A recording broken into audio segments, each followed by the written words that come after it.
Boy Boy's always And fun. Yeah, I went through this because I thought this was the one I appeared in, but I don't think it's the one I appeared in.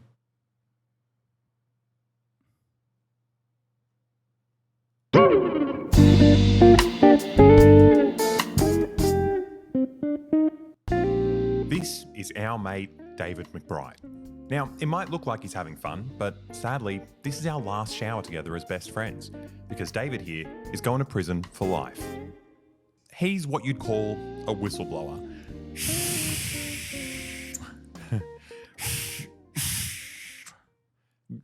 I like his new haircut. He looks handsome. You all know what a whistle sounds like. Now, he's a soldier who served in Afghanistan who realised that Aussie soldiers were committing some of the most heinous war crimes imaginable and his superiors were covering it up. So he told the public about it. And thanks to David's bravery, nothing happened. Nothing. All the war criminals and generals are free, all the politicians are free. David's the one that's going to jail for the crime of telling us about it. Oh. So, how long are you going to jail? It's a good icebreaker. Yeah, well, I don't know. It could be the rest of my life. So that brings things into a sharp focus, because you kind of think this could be the last time I go to Bondi Beach, last time I watch a movie, last time I play PlayStation. You want to come up? Oh. If I go inside, I want to. Oh yeah, I saw this. I saw Mr. Mauld. It sucks that pay part of their college tuition sounds like one of the most empty statements ever. Did he make $50,000 or $20,000? I paid off my student loans with the earnings from my Hassan the Hun Clips channel. Stay mad. Dude, they're literally getting mad at people making... Dude. I love when... And it's not even one guy. There's like many others, right? And they're so fucking butthurt. Thanks for posting my W, Mr. Divorcelli. Can you give a dollar amount? It's like, bro, I didn't find him. He found me. He came up to me and said, oh, I paid off my fucking tuition with the earnings that I got. That's so fucking funny, dude.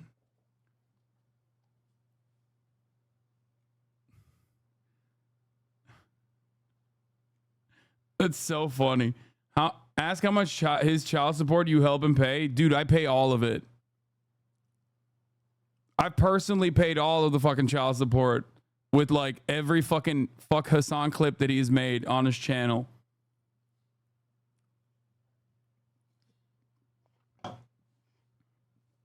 I'm over here paying for 2 divorces, dude.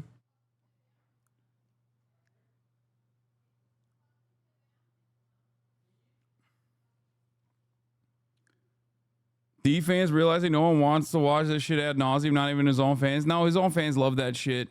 I mean, they watch me more than they watch him probably, but you know. Yes, you wasted your time in school to have 2 pieces of paper you don't do anything with, suckle off a man child, but we are quite upset. 2, who's the second one? Daily Dose of Hasanabi. Well, considering that Divorcelli is a prominent figure in the fucking Hasanabi Clips industrial complex, because he posts footage from this stream almost as much as my fans do, it's very odd for a man whose child support I've been paying to be confused about this process. You know what I mean? He knows better than anybody else. Look at Grafton's bio. This guy? Professional Pokemon player? Oh, that's cute.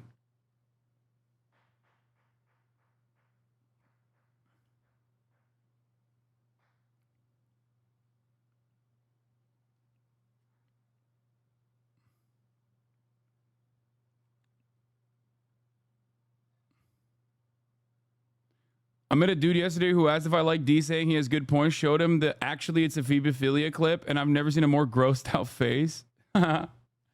Yep.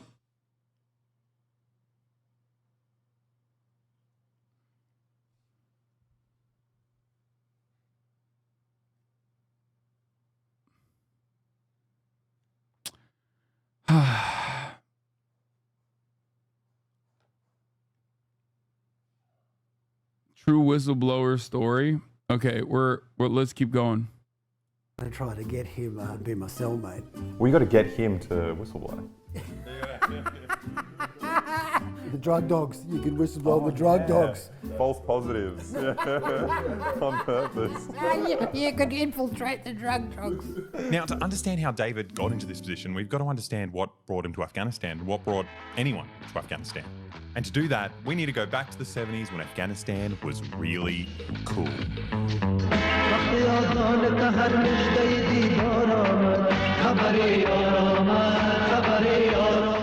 The only issue with Afghanistan was that it was a socialist country aligned with the Soviet Union. So the CIA took it upon themselves to turn the country upside down.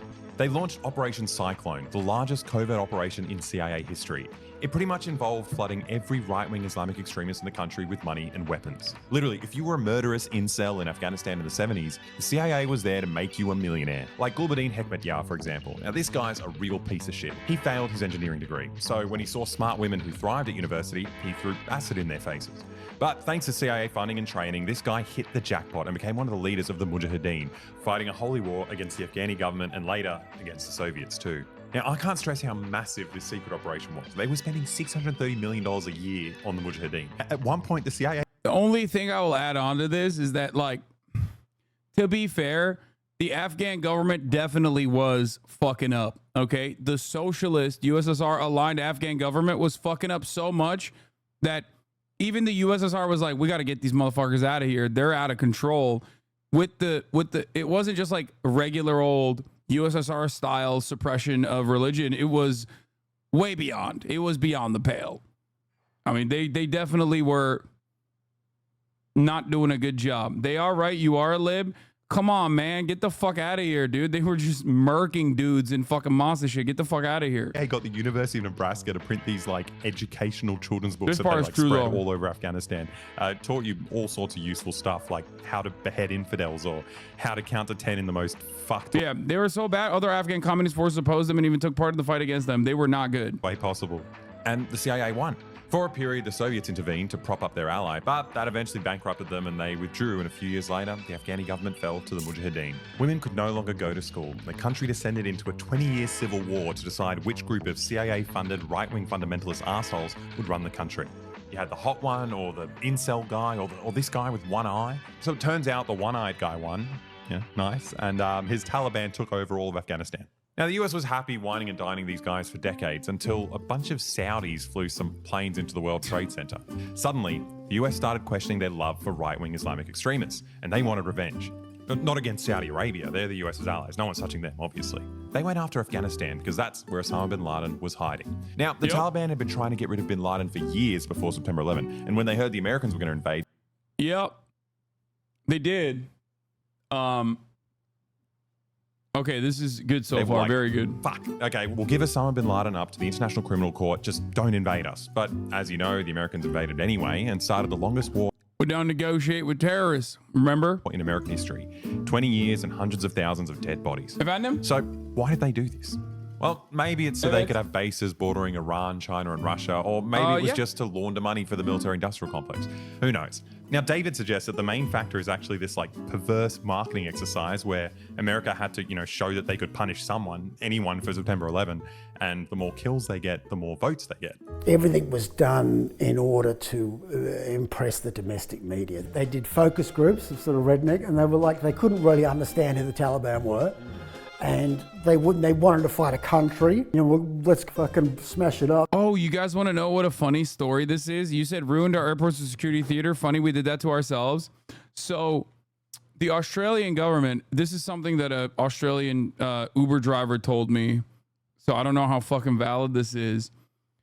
But apparently the Australian government, in solidarity in the aftermath of 9/11, actually implemented the same exact fucking security theater that the TSA was implementing, because in his words, he's in Australia, he said, we want the Americans to come to our country and we want them to feel safe. We want them to feel the same safety that they feel in America. So we are going to cuck ourselves in solidarity and implement the same security protocols, the same security theater.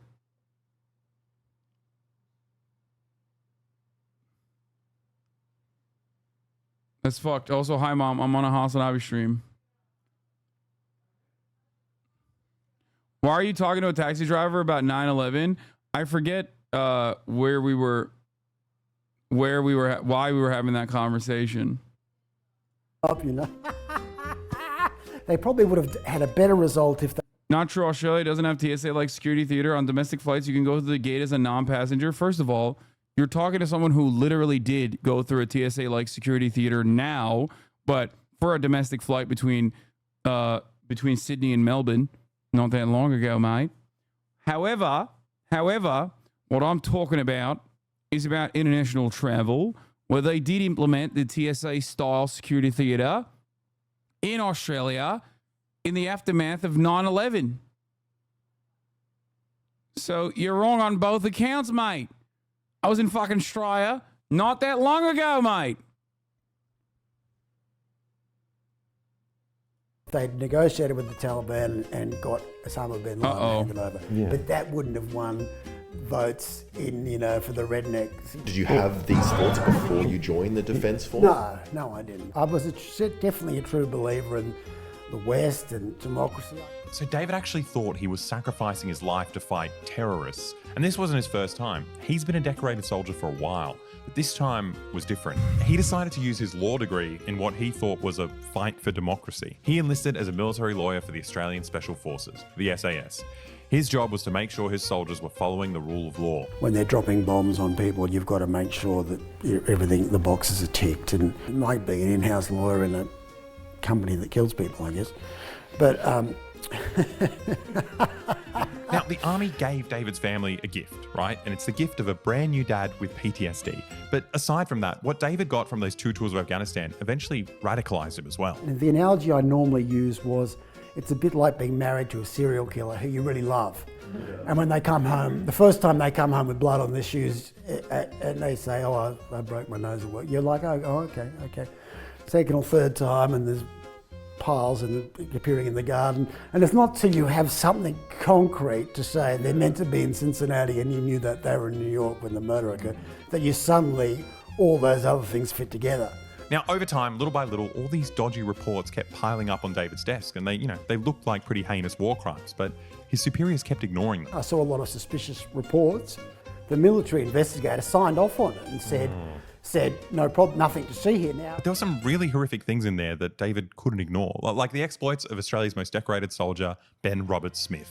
Back in 2006, in Ben Roberts-Smith's sort of first major medal, he'd shot like a 10-year-old boy unarmed, and other SAS people said, what the fuck are you doing? And they were meant to be hidden away in a silent, unseen overwatch. And he gave his position away by killing this guy that the other SAS soldiers said was just a shepherd boy minding his own business. And then other people came out, probably villagers of the town, and they shot all them as well. And he got a medal for it. And when the Defence Force gave him a medal, they said, they turned the one shepherd boy into a Taliban militia force trying to outflank the SAS position.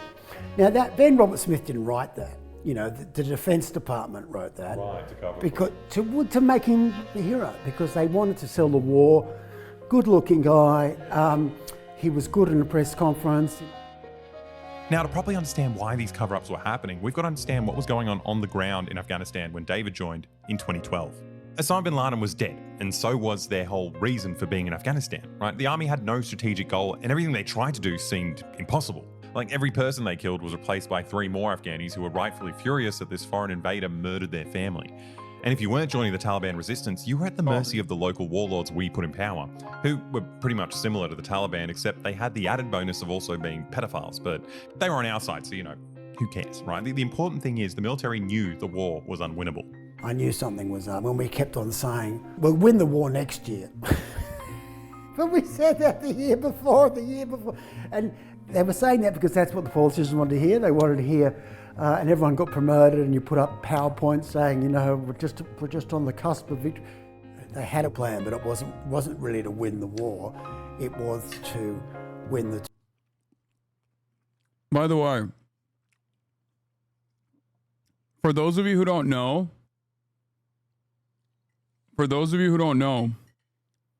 when he's talking about a guy who ticks off war crimes, who like checks a box to say that these war crimes are actually good, that was literally Ron DeSantis' job in the Navy. That is precisely what he did. That is literally what Meatball Ron did. 2004 presidential election, drop bombs on people in turbans, get kill counts, and make it look like this is how we treat America's enemies. Nobody lost an election by sending more troops. I'm announcing today additional American troop deployments to Afghanistan. It is in our vital national interest to send an additional 30,000 U.S. troops to Afghanistan. This was The a surge, forever baby. driven by The marketing, surge. a never-ending string of random fabricated victories, enemy deaths that we were led to believe would bring us closer to some undefined goal, but everyone in power knew nothing would ever be achieved. The war was unwinnable. But this had effects on the ground. Like, once they realized that the war was all about marketing and every mistake, no matter how horrendous, would become a victory, the military establishment realized that anything goes. We just thought the law was a joke. We had become a sort of a lawless organisation where anything went. Whatever the PR people wanted for the day was what happened. Now, there was one law we never broke, though. And it's the law that says Uncle Sam is always right. You see, to understand Australia's role in the war in Afghanistan, you have to understand that September 11th didn't happen in Sydney. Well, I mean, it did happen. It happened right after the 10th, but it was just another day here, right? We were only in Afghanistan because we like to follow the Americans when they invade other countries. The Chief of the Defence Force even said it. We are only in Afghanistan to make the Americans happy. Anything the Americans wanted us to do, we did. With an almost shameless excitement, without really thinking about whether we could do it. As you might know from our Pine Gap video, we once had a leader that stood up to the Americans and the Americans removed him from power. Since then, every Aussie government has tried their best to prove that they're a trustworthy lackey in America's empire, and Afghanistan was our time to shine. Now, the Americans had a problem, right? They needed higher kill counts for their domestic audience, but their special forces were already under a bit of scrutiny for war crimes. But their little Aussie lapdogs were much less relevant. No one cares what we get up to in Afghanistan. And even if they did catch us talking about our heinous war crimes, no one could really understand our stupid accents anyway. So the Americans delegated their dodgiest killings to us through something called JPEL, Joint Priority Effects List. Now, this list was full of kill capture targets, but we decided to read them just as kill targets because it's much, much easier than capturing someone. And sometimes you've got to kill a bunch of extra people on top of that because, you're bored. Now, the Aussies got so good at these missions that we took over the territory given to the Dutch and the British and the Canadian forces who were hesitant to do the things that needed to be done because it would be politically damaging if their people found out what they were doing. But we didn't give a shit. We just wanted to impress the Americans, so we became their most loyal executioners.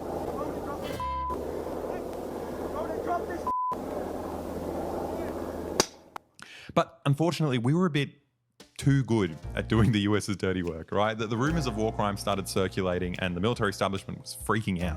They did know about Robert Smith. The complaints finally got through and they said, fuck, this is an issue. We can't have our fucking star player go down. Not only they cared so much about him, but all the people that have been shaking his hand and the Governor General pinning medals on him, and it's going to be huge. Suddenly, the government needed to reverse course and start covering their tracks. A kind of warning was put out to all the troops saying, basically don't murder people. And when I said, what's that about? So the government was suddenly really serious about war crimes, but obviously they're not going to go after the decorated war criminals whose crimes they spent a decade covering up. No, what they needed was a sacrificial lamb. A fresh, brand new soldier that could be made an example of to show that the Australian leadership cares about war crimes. And it was David's job to prosecute him. What they tried to do is get scapegoats in order to make sure that no one looked too closely at him. I wasn't prepared to let a soldier get sacrificed, thrown under a bus, just because what the minister needed was a bad guy. They've got drone footage of all this. Yeah, and if they wanted to actually put people on trial, they'd use the drone footage. And they don't want to use the drone footage because the drone footage, A, the Americans don't want them to, but secondly, that shows that they must have known at the time. Yeah. After all this time chasing up war crimes reports only to get constantly pushed back by his superiors, now they suddenly wanted him to punish a man he thought was innocent. And this was the final straw. David decided to start photocopying all the dodgy reports, all the proof of war crimes he could get a hold of, and all the evidence of this big cover-up, and leak it to a journalist at the prestigious state broadcaster, a guy called Dan Oakes from the ABC. Now, David was risking his life leaking this, and what the ABC ended up doing with it was unfortunate, right? Like, instead of a story of like corruption at the highest levels of government, they turned it into like a cultural issue. A story about how a group of bad boy soldiers had become desensitized and hyped each other up to murder innocent people. They basically painted it as bad soldiers, but they don't really ever point the finger at the leadership to say he didn't really do this on his own, in the sense that they promoted him, they never really looked into it, there were complaints. If a general either knew or should have known, they're liable too, but they've managed to forget all about that. Now, That's the difference between someone who is fully captured by its own state and is doing propaganda for its own state versus someone like, and I hate to bring his name up now because he sucks ass now, Glenn Greenwald. You can, when you get stories like this, you either capture and kill or capture and basically like shift the attention away. Or you take a story like this and you do decent journalism. Doing real journalism on a story like this requires bravery and requires you to basically give up on potentially having dreams of a higher position of power in media. But sometimes that can cause a lot of resentment in your eyes, especially when you see the way that the American media is glazed up as though they are doing heroic jobs in the Trump era. All the while you've been completely fucking, you've become a pariah basically. And then you end up listening to the Red Scare podcast too much and you become this weird fucking right-wing delusional weirdo. Even though Glenn is, I suspect, probably pretty decent on the issue of Palestine, as he has consistently been.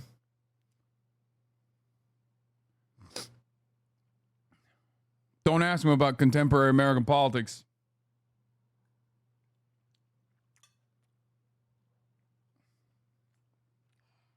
But this does not, of course, take away from all the good work that he did do. the soldiers committing these crimes were psychopaths, right? The ABC's not wrong, but they completely ignored David's documents about all the powerful people who enabled it and covered it up. It's letting the leadership off the hook, right? And either way, there's no like legal or ethical way to invade and terrorize an innocent country. Like what we did to the people of Afghanistan is a senseless crime in itself, and no one was prosecuted for it. There's far too much emphasis on war crime, you know. It's 200,000 Afghan dead and then giving the place back to Taliban. I mean, no one's lost their job over that. Why that's not considered a war crime. The biggest crimes were committed by the leaders. But unfortunately, the ABC went for the path of least resistance, right? They published a war crime story, which felt like a victory for the anti-war left, but they also exonerated all the leaders, which, you know, should have been a victory for the government. But the government didn't care how lightly the ABC tread, right? They collaborated with a whistleblower and they needed to be punished. So the government did what any democracy does in this situation. And there's a raid happening right here at the ABC right now, just 100 metres or so that way. They sent in the federal police to raid the national broadcaster and all these journalists' homes, and everyone was terrified. Once the federal agents walked out of the building, even the news reporter who was meant to be covering it sounded like a 12-year-old trying to make small talk with his girlfriend's dad. Was there anything wrong, Dad? Now, David was hiding in Spain long before the ABC published their story. He's on the run from the most powerful people in the world, and he's obviously scared. But David told us that the most painful part about being a whistleblower is knowing you have to leave your loved ones behind. He had to watch his daughters grow up from the other side of the world. Eventually, he gave up on hiding, and he did something I've only ever seen someone do in an Arnold Schwarzenegger movie. He flew back to Australia, risked life imprisonment by a corrupt government just so he could spend one night at a daddy-daughter dance. She kept saying there's a father-daughter dance later in the year, and I'd be like, if I come home, I'll get arrested, and if I get arrested, I'll probably be in jail a long time.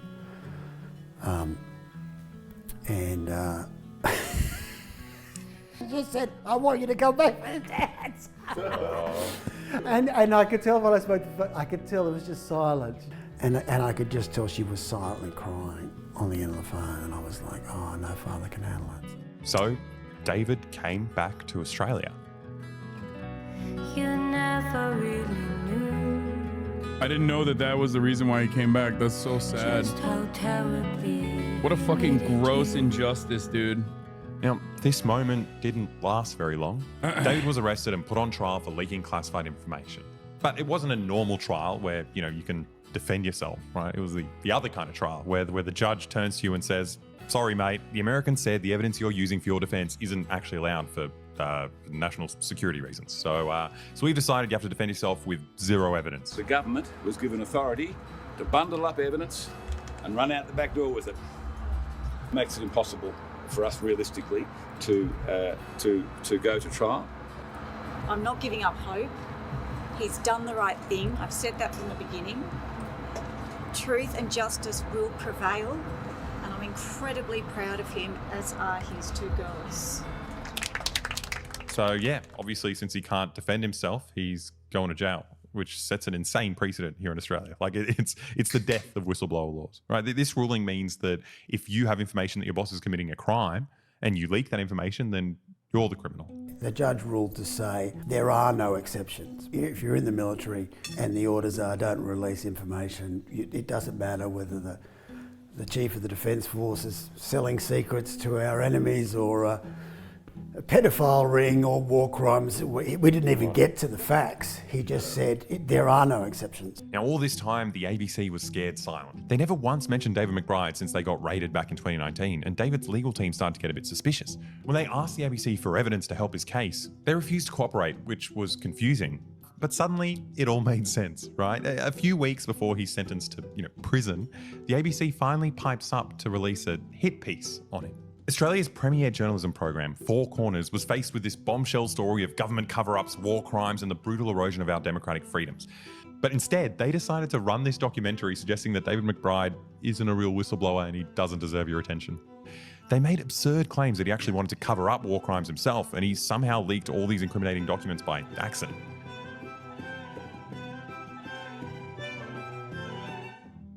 They pointed at the fact that, among all the evidence of war crimes that he gave them, there was that one soldier that he thought was improperly prosecuted and used as a smokescreen. And David wanted to protect this guy. And this was enough for the ABC to smear him and turn his whole story into like the only whistleblower in the world who leaked war crimes because he really wanted to. Australia is really as corrupt as the US. It's even worse. It's worse because they're corrupt because they're cucked. Like, think about that.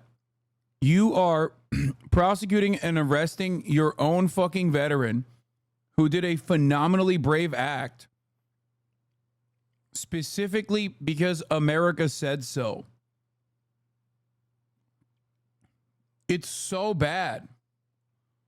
It really isn't. It doesn't get worse in the US. I mean, yeah, of course it doesn't get worse than the US. It's just that it makes it even worse because, it makes it even worse in the eyes of Australians. It should, because they're doing it specifically for motherfucking American interests.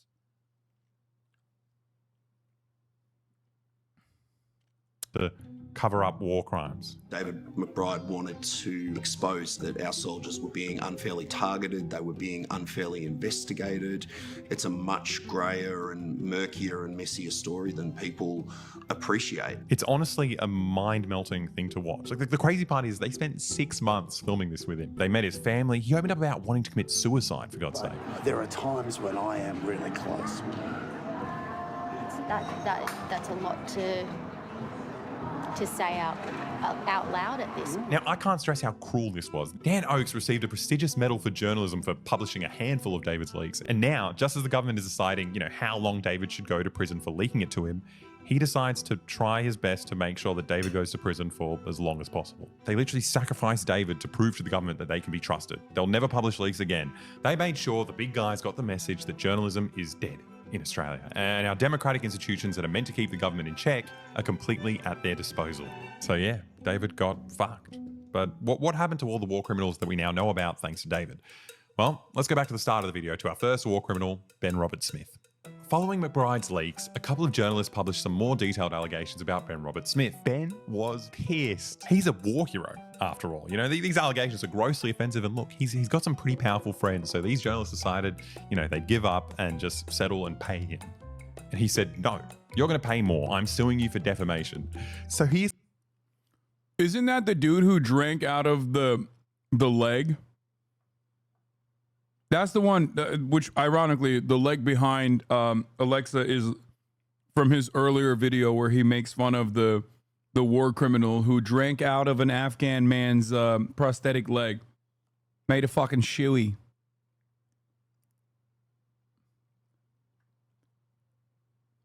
Just think about that. Like, not a... He essentially forced these journalists to prove these allegations in court. So they found all these witnesses and evidence, and what they ended up proving in the defamation case was so much worse than the initial allegations. It's the most insane stuff you've ever heard. Like stories about him grabbing a little Afghani kid and blowing his brains out and then telling his fellow soldiers, this was the most beautiful thing I ever saw. Or the time he executed a disabled man and then took his prosthetic leg and kept it as a trophy, and now he just takes it around to parties so him and his soldier buddies can drink beer out of it. So this isn't just a war crime. This is the kind of demonic shit you'd only see in like a fantasy novel. This is orc behavior. What about their legs? They don't need those. He's shown us exactly the kind of demons we create when we invade and brutalize a third world country for 20 years without any accountability. Now, the funny part is no one had to know about Ben's crimes. Like, all the big guys had his back. All the politicians and the oligarchs and the generals, they were all there vouching for him. He just had to shut the fuck up and live his life. But he decided to spend $40 million trying to force a court to prove that he's the vilest piece of shit in Australia. Like, this astronomical cell phone would be hilarious if it wasn't for the fact that after that, nothing happened. There were no consequences. He wasn't punished. He gets to live a normal life. Like, whoopsie, everyone makes mistakes. Run along now, Ben. This psychopathic orc is free to just roam around my city, and then every time I leave my house, I risk bumping into him in his freaky little pants. No one's threatening to put him in jail for what he did. You know, the only person who's going to jail is the one who told us about all this. Our mate, David. This is David's last week of freedom. Our last chance to hang out. After that, the next few decades of his life are meant to set an example to anyone in the future who dares to defy our government and our role in America's wars. It's not so much about the last war. It's about the next war. And this is why I think the Americans are so worried about it. They need to know people in Australia are not going to blurt out our secrets. Like another sort of Gulf of Tonkin incident around Taiwan, where they say, oh, the Chinese have fucking shelled us. We need to all go to war over something which never really happened. That's what I worry about. Unless we break that cycle where we don't just say, yes, Minister, all the time. If nothing else, you've got your soldiers' welfare to think about. Oh, dude, Australia 100%. Australia is one of the most cucked America nations out there. Oh. Any kind of anti-Chinese activity, they're going to be the fucking tip of the spear, okay?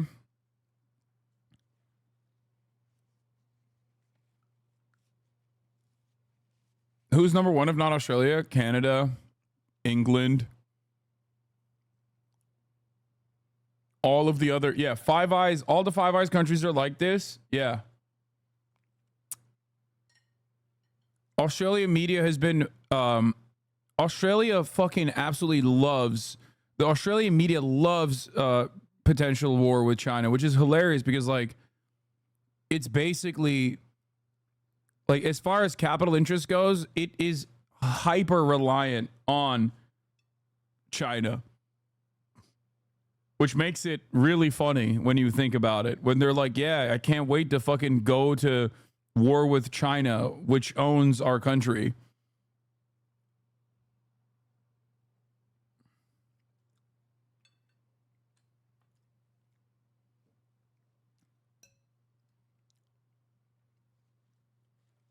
It's like trying to fucking kill your mom because your dad said so.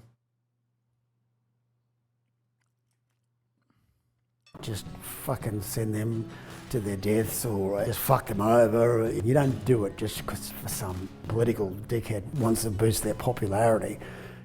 So if you care about any of this, right, go to David's GoFundMe and chip in to his legal fund. With your help, he'll have the money to keep appealing his sentence, and maybe we can make his life a little less brutal. Also, we can show the government that people care about this, right? Maybe we could show a future whistleblower that people are going to have their back if they decide to do the right thing and tell us when the government's breaking the law. Also, if you want to keep supporting videos like this, please go to our Patreon. The link's in the description. It's just $5 a month and you get a full-length exclusive video every month. Thanks so much, guys. I hope you enjoyed it. Do it.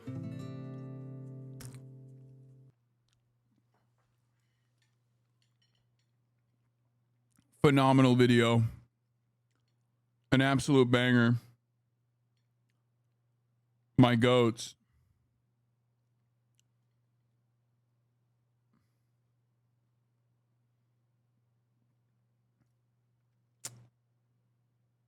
Can you link the GoFundMe? Here.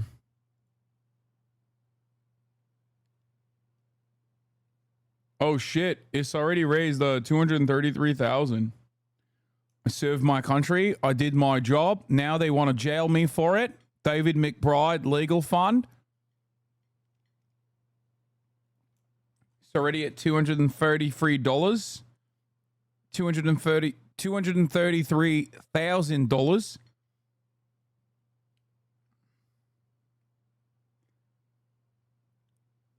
Dollar dues, mate. The Defense Department and the Commonwealth have had unlimited resources to prosecute David McBride for the past 4 years and has been bled dry trying to defend himself.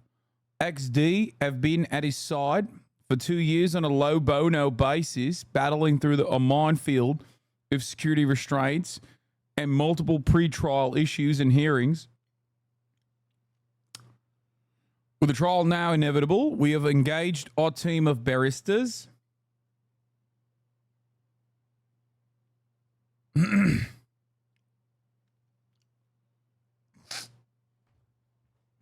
yeah, XD is I think the name of the legal I don't think they're saying like XD RAR like as a joke.